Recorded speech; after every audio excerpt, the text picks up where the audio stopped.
another example of sheer brute force.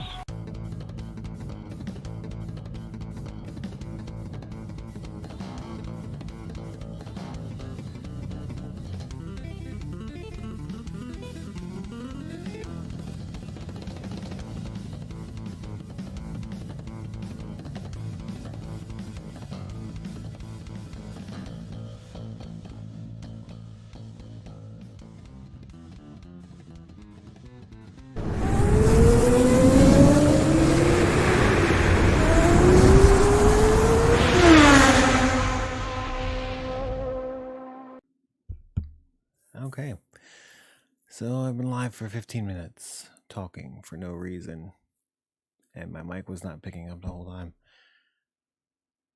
Oh, man.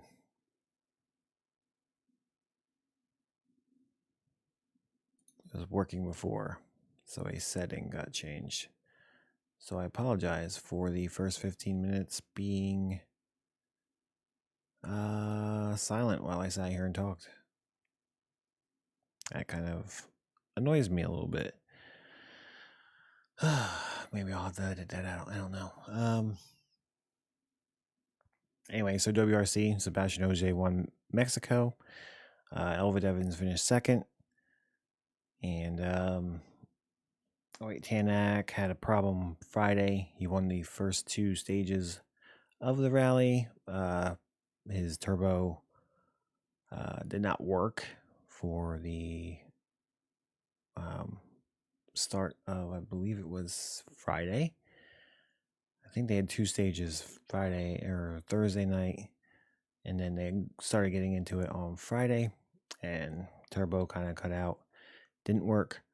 So he was running off of just regular engine power and running off of hybrid also, so very under power. The altitude that they run at in Mexico is very high, so that already takes power from the car. Unfortunately, that had to happen. Pierre-Louis Loubet, on his first rally in Mexico, didn't really get off to a good start. He crashed and could not continue. So his overall, the whole weekend was, the rally was great.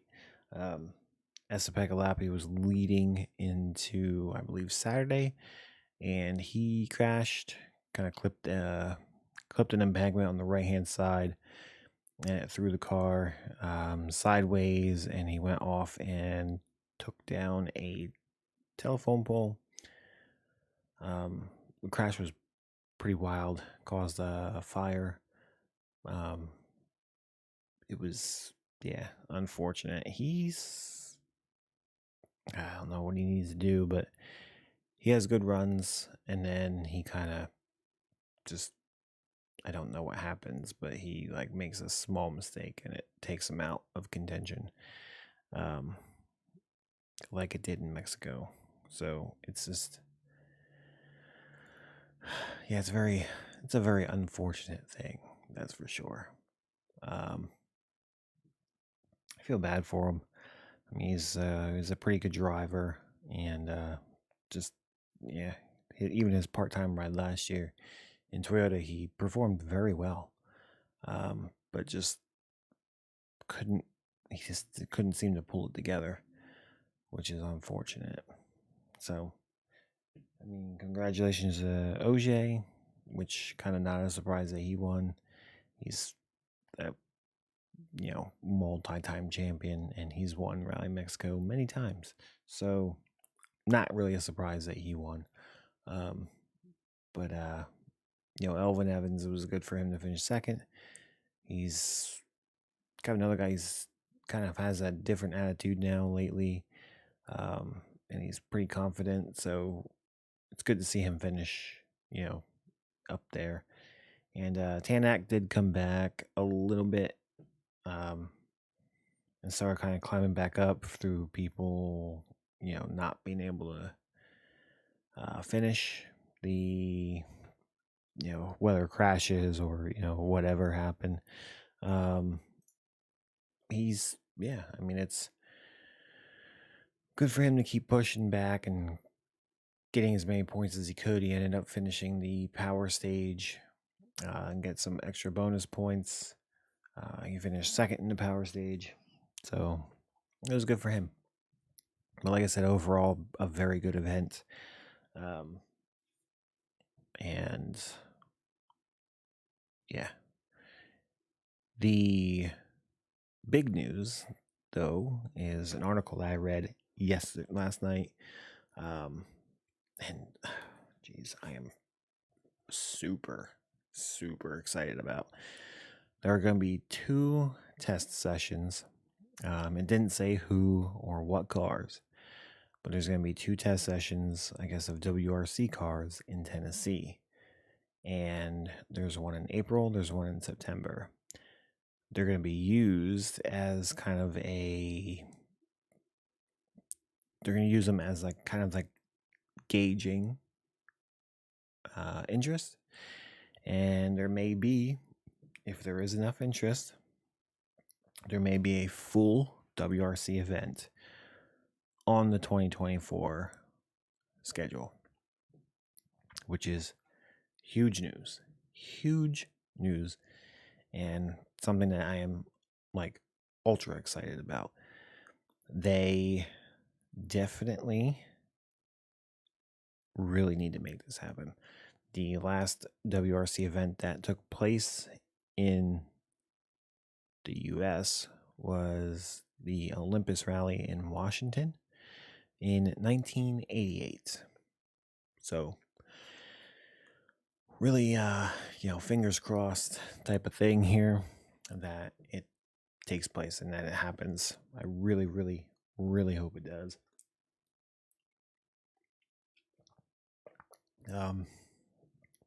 So yeah, that's pretty awesome. And I'm gonna go back to Nitro Rallycross, who wrapped up their season with a triple header. They had a race Friday, Saturday, and today. I was able to watch Friday's action, and that was won by Andreas Backrud.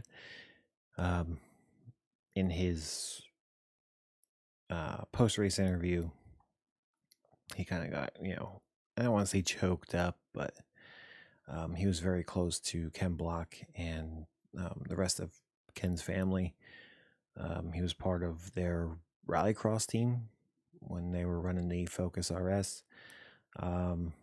He got very close to them, and he was, kind of emotional in his post-race interview. And then Saturday's event was won by Travis Pastrana, who all season has been running the very first paint scheme or very first livery that Ken Block ran. And he's had that on his their, I forget what the name of the electric Group E car is, FC1X, I believe it is actually. So he's had that livery. Well, not just about not. It wasn't all season. It was after Ken's passing that he put it on there. And then Robin Larson won Saturday, which helped him secure the championship. And the championship this year, the trophy was the Ken Block trophy. So that's another cool thing that they're doing for, in memory of Ken. And it is pretty amazing to see. I mean, even a lot of the WRC guys have, the Ken Block Forever stuff on their car. Oliver Solberg being one of them. Oliver was in the Gymkhana 10 video. So he drove one of the other cars in that video. So when they did the whole ice snow part, it was Oliver Solberg in the other car. So it's a pretty cool thing. I'm glad that they're doing that. I mean, it's Ken's outreach and influence was very, very widespread, even even outside of motorsports.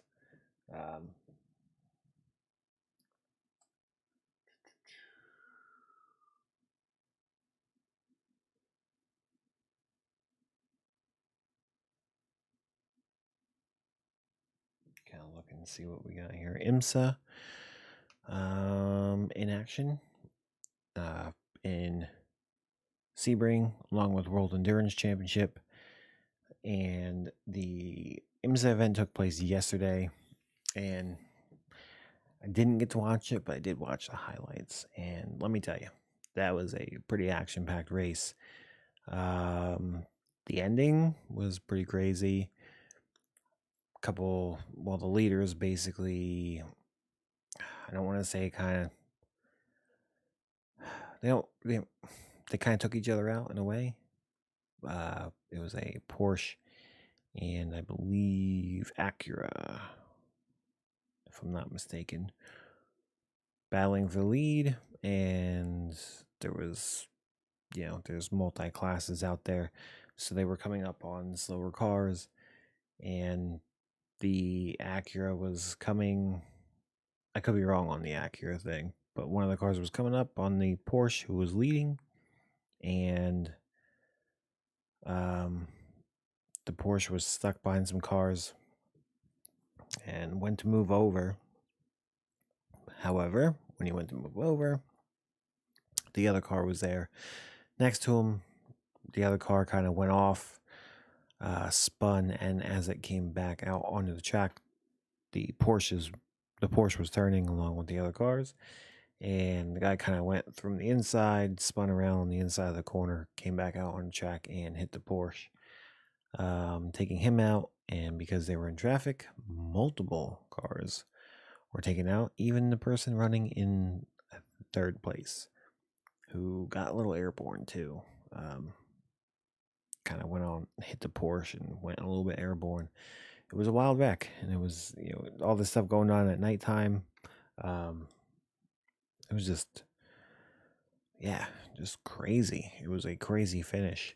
A few wrecks there in the highlights, a couple big ones, a couple minor ones, people losing tires and stuff like that. Very, very good race. World Endurance Championship also, they kicked off, IMSA, this was the second IMSA race of the season. World Endurance Championship kicked off their season in Sebring. And the Ferrari hypercar got the first pole of the year for the hypercar class. And however, Toyota, unfortunately, not my favorite team, but they ended up winning. So it was a good, strong showing. Obviously, with the Ferraris, one of them did crash in a racing incident type of deal. So I guess Toyota, people want to say they continue their dominance of the hypercar class, but honestly,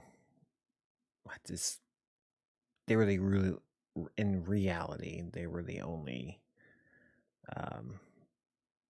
factory team for the past, I believe hypercar class technically started last year. It was Alpine and Glickenhaus were the other two teams. They're, they don't have the budget and resources as Toyota did. So, I mean, it's just kind of, it is what it is. They won constantly. So, Alpine, I know, did win a couple times, which is good. But Alpine is not coming back to the hypercar class, I believe, until another year or two. So yeah, Toyota, I'll say they won the first official year. Let's call this year the first official year of the hypercar class. So they won the first race of it. We'll see who else, comes out throughout the year. I have a feeling, I kind of hope that Toyota's not going to dominate the year. I would like to see. I mean, I honestly would like to see Ferrari take a couple races, and you still have the Peugeot. That car is very interesting looking. It has no rear wing, so that's a bit different. It's pretty cool. You do have the Van Wall, Glickenhaus, and the Porsches. So it's a pretty stacked field, to be honest. And Cadillac. So World Endurance Championship and the IMSA GTP class. It's a cool, really cool thing to see all these manufacturers coming in. You still have other ones that are going to be coming in the next few years too.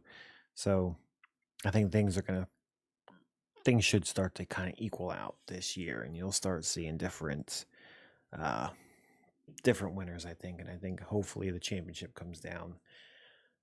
Hope it comes down to the last race, very wide open type of championship is what I would like to see.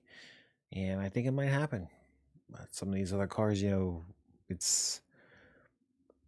they're continuing developing and stuff like that, and they haven't had the race experience with the cars like Toyota has. So, I mean, for Ferrari to come out swinging like that and get the pole was a cool thing. I was definitely shocked.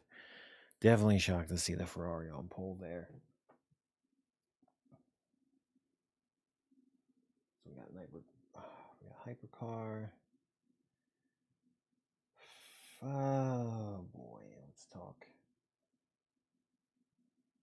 talk NASCAR for a little bit here.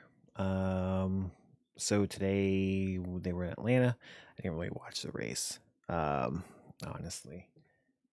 But I can pull up top 10 here.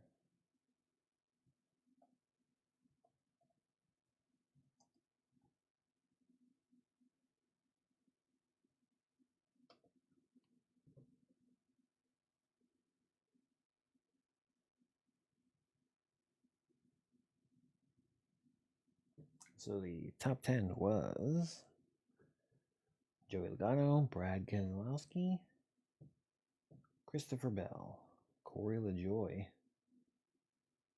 It's kind of an interesting one. Tyler Reddick, Denny Hamlin, Ryan Blaney, Eric Jones, Ty Gibbs, and Kyle Busch. So that was your top 10 there. Pretty awesome for Logano and Keselowski to get first and second there in the Mustangs. Pretty good to see. That's for sure. There's a couple things I was going to talk about over the past couple of weeks, but some issues and stuff like that, and I didn't do the show. So they had their final race at California Speedway or Auto Club Speedway, whatever you want to call it. That place is supposedly being sold. I guess there might be a short track or something going in. I don't know at the same place, because one article that I read said that it was going to be turned into a logistics hub. I mean, it was sold for $559 million. So that huge racetrack going to be turned into a logistics hub. Sad to see a racetrack go, but I mean, California was never really one of my favorite tracks. I don't think it really was all that interesting. So, I mean, it would be cool. Okay, logistics hub.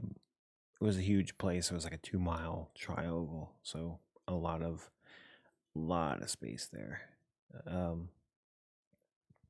But to turn it into, maybe part of that property becoming a short track would be pretty cool.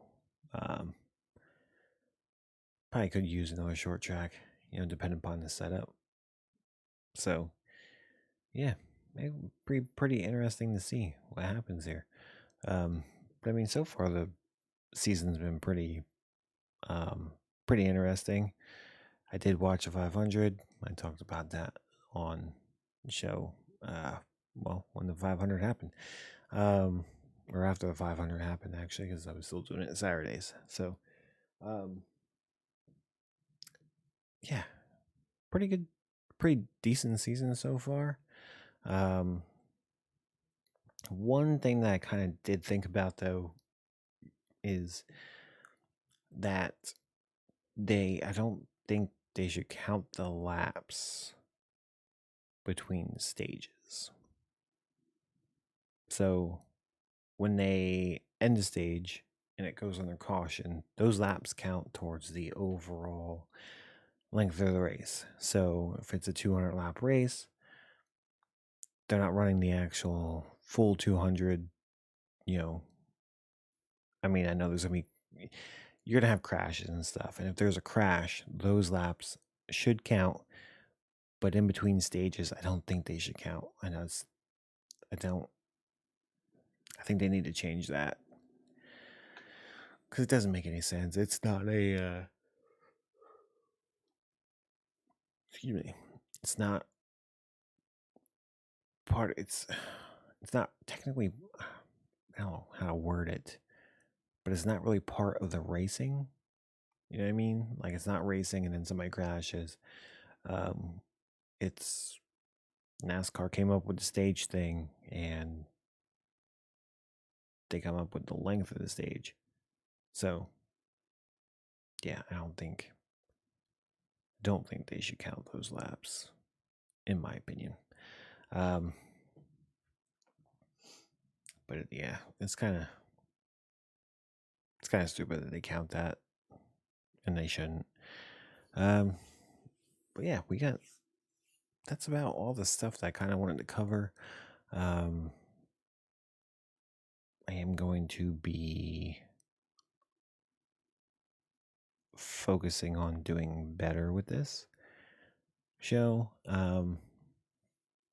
I do have some things that I'm kind of making, kind of doing behind the scenes type of stuff, and whatnot.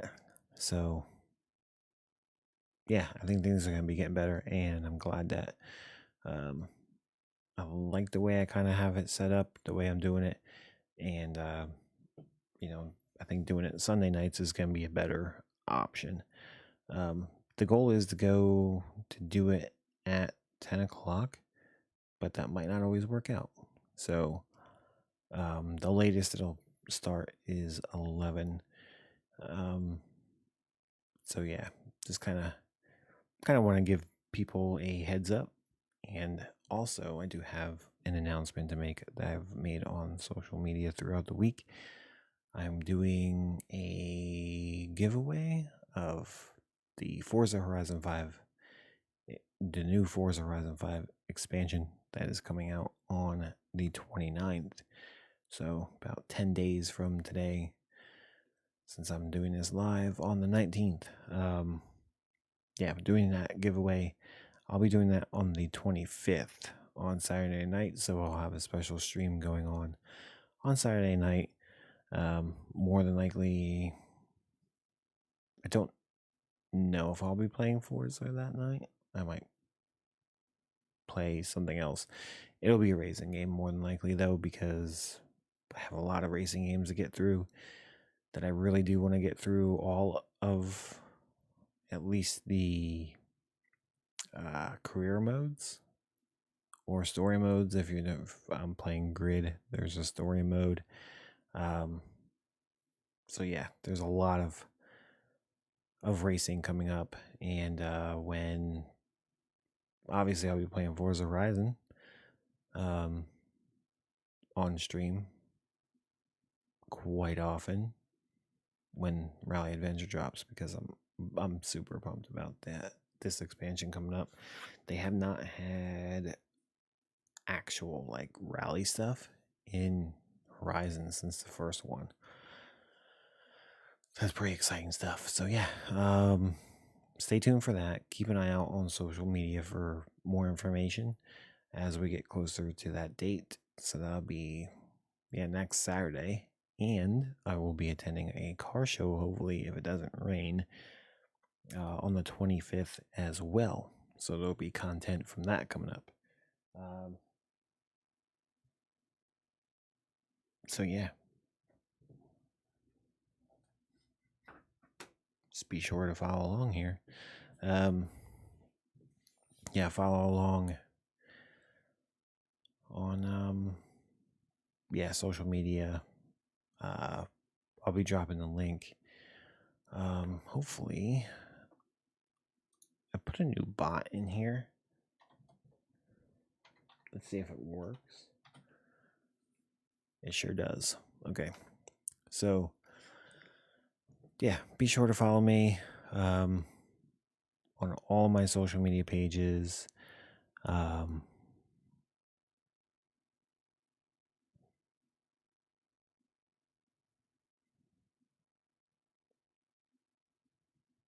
don't know why Stream Elements still popped up.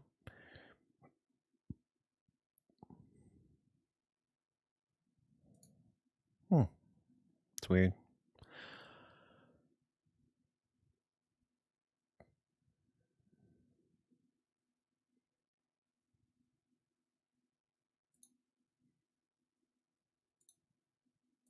Whatever.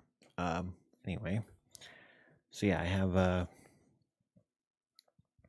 I said, well, the new bot is actually part of the behind the scenes stuff that I was talking about before. So yeah, giveaway Rally Adventure for Forza Horizon 5. Obviously that would be an Xbox type of thing. Yeah, hopefully that car show doesn't get rained out. It seems like it's, as of right now, I mean, we have almost a week before the car show, so weather could definitely change. Hopefully it does. But it seems like it's only going to rain earlier in the day. Car show season is going to be coming up and starting soon. Like I said, going to one next week. I'd like to go to one, at least one a month. We have a couple different cars and coffees that are going on slightly in the area, and then there's one big one that I want to go to that I went to once last year, and I would like to return this year. It was awesome. So yeah, there's gonna be car show content coming up. I do want to kind of even out the show a bit more with between racing and actual car stuff. So hopefully, I'll be looking up stories and trying to find stuff to talk about regular cars and everything over the next few days for next week's show. So again, thank you for watching the Untitled Car Show. If you can't catch it live, you can catch it on YouTube. So I'll be putting it up on my YouTube page tomorrow morning. Hopefully tomorrow morning. We'll see how that works out. Either way, it'll be tomorrow. But yeah, the stream on the 25th I'll be broadcasting both on Twitch and YouTube. So yeah, hopefully I catch you all there. Like I said, give me a follow on all my other social media pages, or one of them, or whatever, and keep up with what's happening. And I will see you all on the next one. And that'll be Sunday, hopefully, or the stream. Catch me on the stream on Saturday. So yeah, I hope you all had a great weekend, and hope you have a great week. I will talk to you all soon. Thank you for watching the Untitled Car Show.